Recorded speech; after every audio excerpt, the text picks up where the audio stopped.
No, quiero plantear alguna cosa. Porque están ahí. Sí. Ok, perfecto. Muchas gracias, muy buenas tardes. Quiero comentar con ustedes las tareas que tenemos en próximos días. La próxima semana vamos a tener varias fechas importantes. Entre otras, tenemos que informar a Hacienda de los ahorros que se hayan hecho en el Senado de la República, producto de las medidas de austeridad, y antes del 15 de enero tenemos que estar haciendo la entrega de los recursos que se hayan ahorrado. Y yo he solicitado al secretario general administrativo la información correspondiente para hacer la entrega de los recursos a la Secretaría de Hacienda. Al parecer, en cifras globales, parece que tendremos un ahorro de aproximadamente 300 millones de pesos, que equivale proporcionalmente al ahorro que estamos planteando globalmente para el año que entra de más de 1,000 millones de pesos.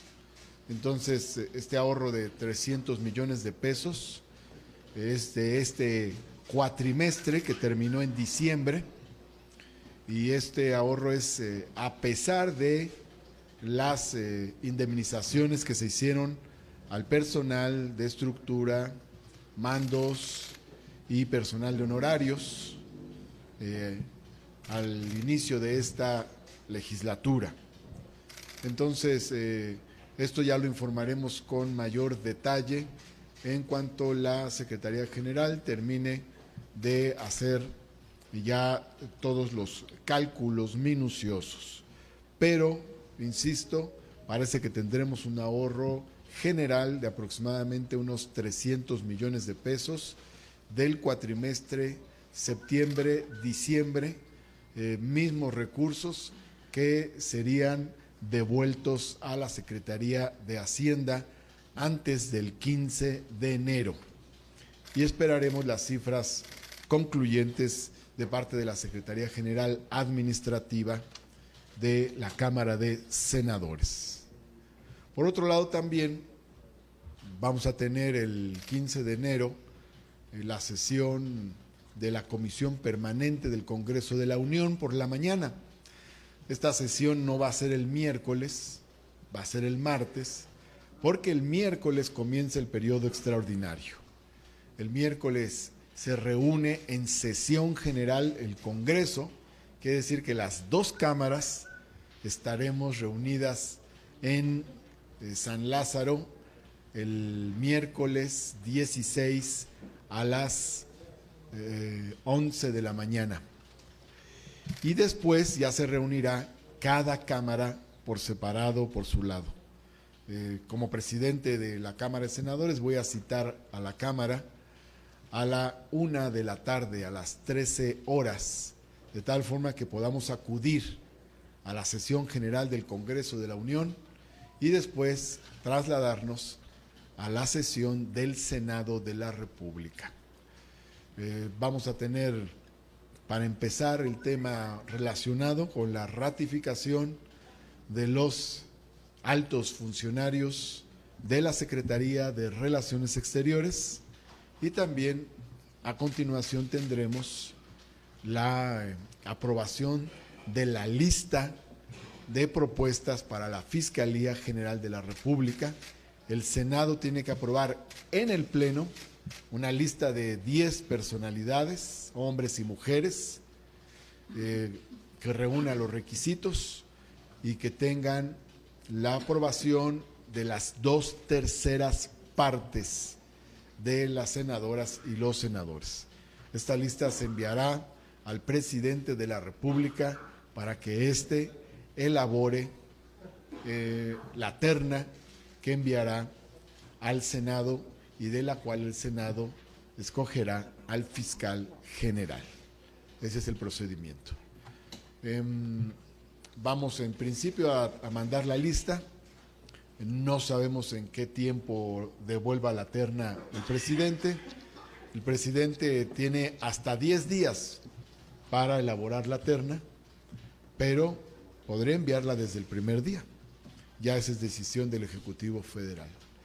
En cualquier caso, vamos a estar en comunicación con el Ejecutivo para conocer con mayor detalle los tiempos con los cuales trabajará la propuesta de terna que tenga que enviar al Senado de la República.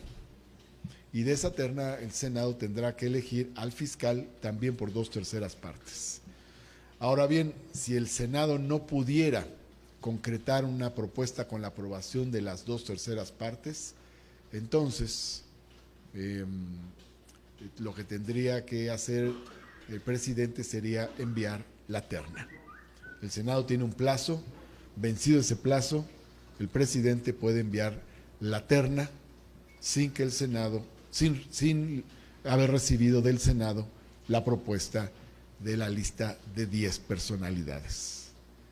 Cada uno de los pasos tiene una correspondiente consecuencia al cumplirse los tiempos, de tal forma que el país no se quede sin fiscal general. Así es de que habrá fiscalía en cualquier caso, pero vamos a buscar evidentemente los acuerdos, que eso es lo mejor. Acuerdo de 2/3 partes en el Senado de la República. Está trabajando la Comisión de Justicia, ya aprobó el listado de los que son elegibles y ahora corresponderá a la Junta de Coordinación Política elaborar la lista de 10 que llevará al seno del Pleno del Senado. Bien, pues eso es, digamos, el calendario que tenemos. El periodo extraordinario está citado el 16 como punto de partida. No hay fecha de término en la convocatoria al extraordinario. Es decir, las cámaras utilizarán el tiempo que juzguen conveniente para resolver los temas para los que se citó este periodo extraordinario de sesiones. Por favor, adelante. Buenos días. ¿Nos podría hacer el favor de explicarnos en qué se ahorraron esos 300 millones de pesos en solo 4 meses? Y después la perspectiva que tienen para 1,000 millones para el 2019. Gracias. Estos ahorros se derivan del plan de austeridad. ¿En qué nos ahorramos? En muchos rubros. Menciono algunos. Por ejemplo, se eliminó el seguro de gastos médicos mayores con cargo al erario. Se eliminó el seguro de separación individualizada. También se eliminó el llamado complemento de aguinaldo. El aguinaldo aquí se duplicaba en el Senado en tiempos pasados. Ahora ya no es así, ahora solo es el que señale la ley. También se eliminó el llamado bono de bienvenida, que eran casi 400,000 pesos al inicio de la administración, al inicio de la legislatura por cada senador. Por otra parte, también se eliminó el llamado estímulo por evaluación, que es una forma de bono que se daba a los senadores y a los altos mandos de la administración del Senado. Por otra parte, se disminuyó en un 50% el presupuesto para los grupos parlamentarios, disminuyó el número de comisiones de 64 a 44.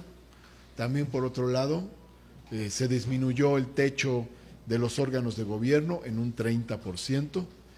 También se quitaron los vales de despensa a senadores y a los mandos de la administración.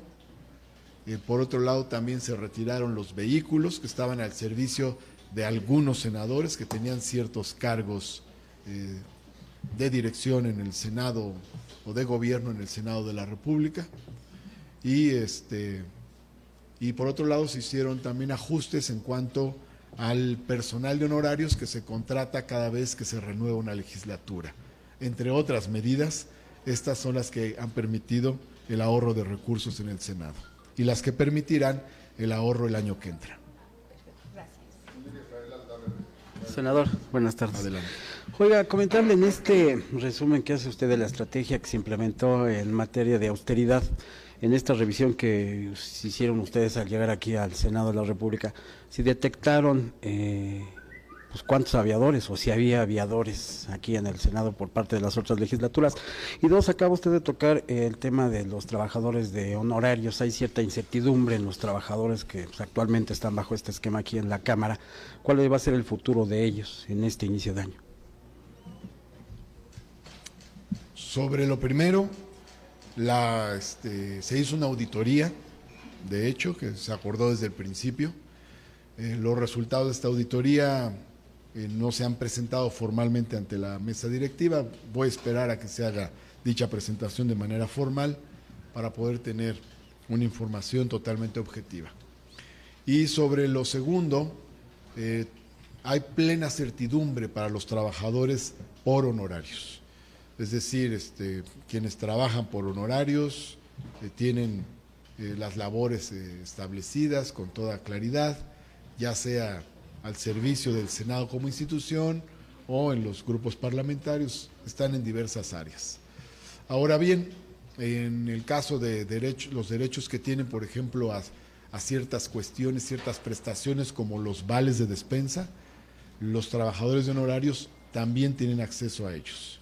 ¿Por qué? Porque en el plan de austeridad se estableció que los vales de despensa ya no se le darían a los senadores ni a los altos mandos de la administración, pero sí a los trabajadores de base y a los trabajadores con ingresos análogos a los de trabajadores de base. Entonces, eso se está haciendo y así se instruyó a la Secretaría General, yo mismo de manera directa lo hice. Y si se encuentra algún caso donde esto no se esté cumpliendo, pues inmediatamente lo recogemos y lo informamos a la Secretaría General para que se resuelva conforme a lo que ha acordado el Senado de la República. ¿Esta certidumbre de la que usted habla significa que, digamos, por lo menos en este año pueden estar tranquilos los trabajadores de base? Todos los trabajadores de honorarios que están ya contratados, por supuesto que pueden estar con certidumbre realizando sus labores. Okay, gracias. Es decir, lo que se hizo fue disminuir el número de contratos por honorarios, pero pues eso ya ocurrió. Ya quienes están laborando, pues quiere decir que ya fueron contratados, es decir, seguirán trabajando a lo largo del año. Muy bien. Gracias.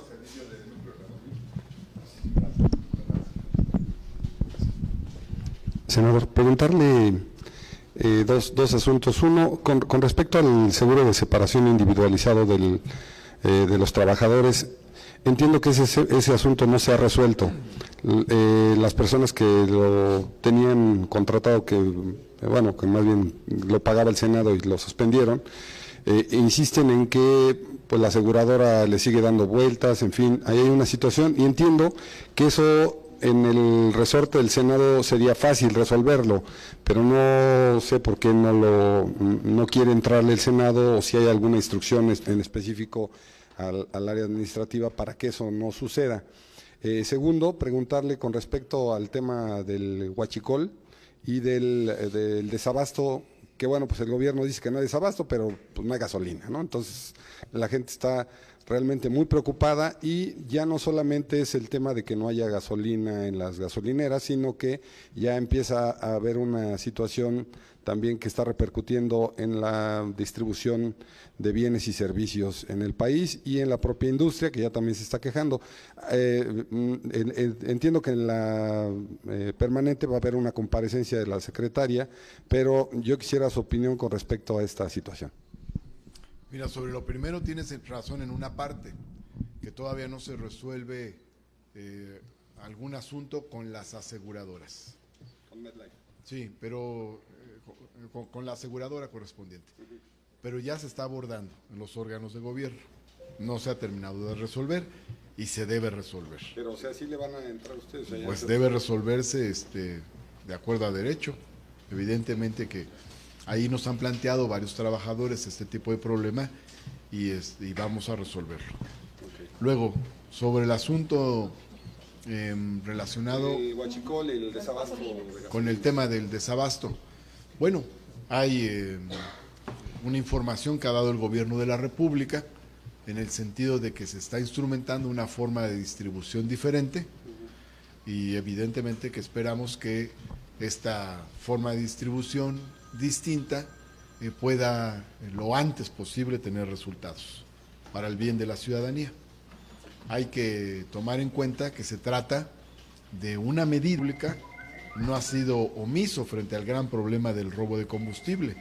Y aquí se aprobaron dos reformas muy importantes, una en materia de extinción de dominio, para que bienes que sean producto de la corrupción, pero también del robo de combustible, puedan ser susceptibles de este instrumento de la extinción de dominio. De tal forma que la nación puede recuperar bienes que sean producto de el robo de combustible.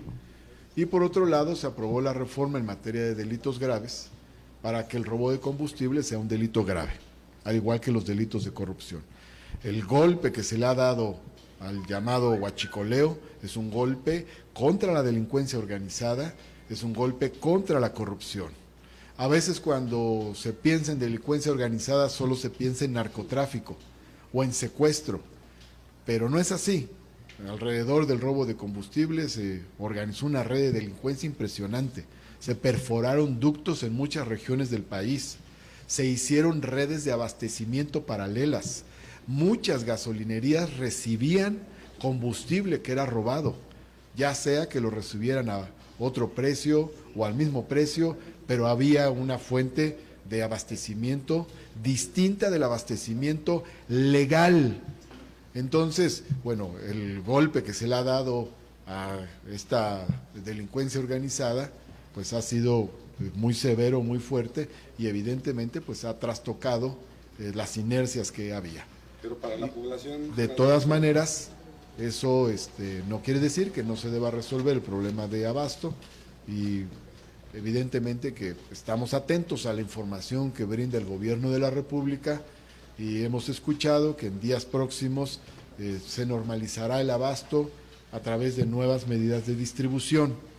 En el caso de la Ciudad de México hay una afectación particular que tiene que ver con un daño que sufrió un ducto que traía combustible hacia la Ciudad de México.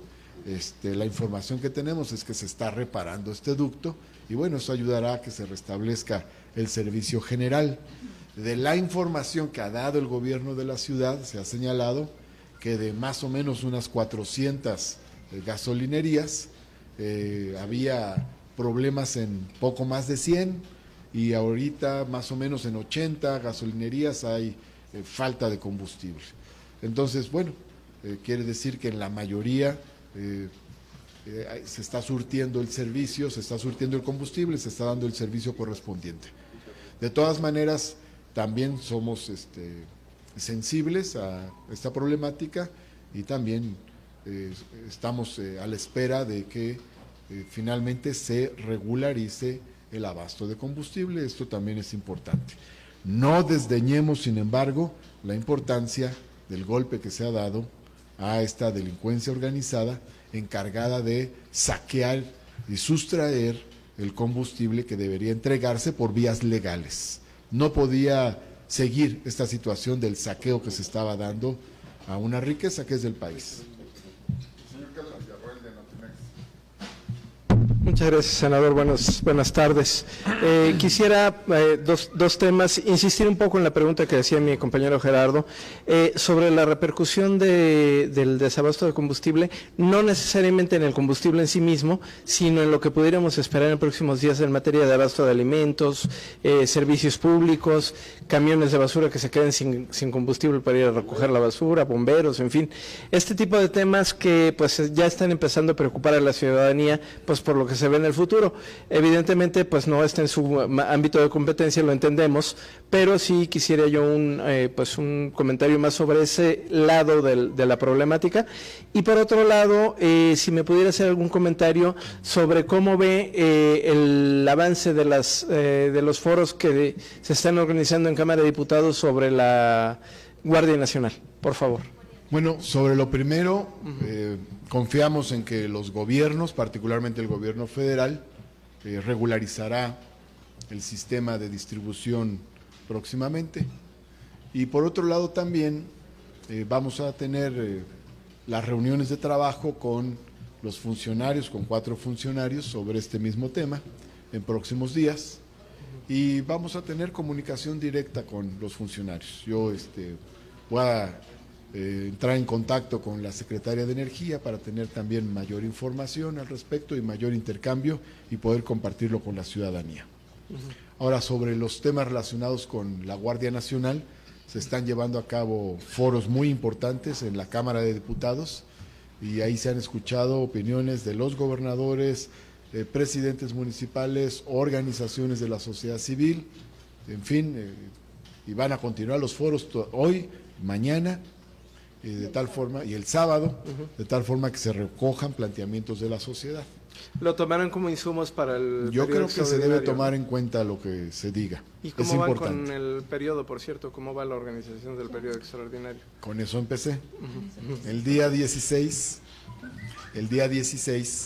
empieza el periodo extraordinario. Sí, sí. Con la sesión de Congreso General a las 11 de la mañana en San Lázaro, y vamos a convocar a la 1 aquí en la sede del Senado.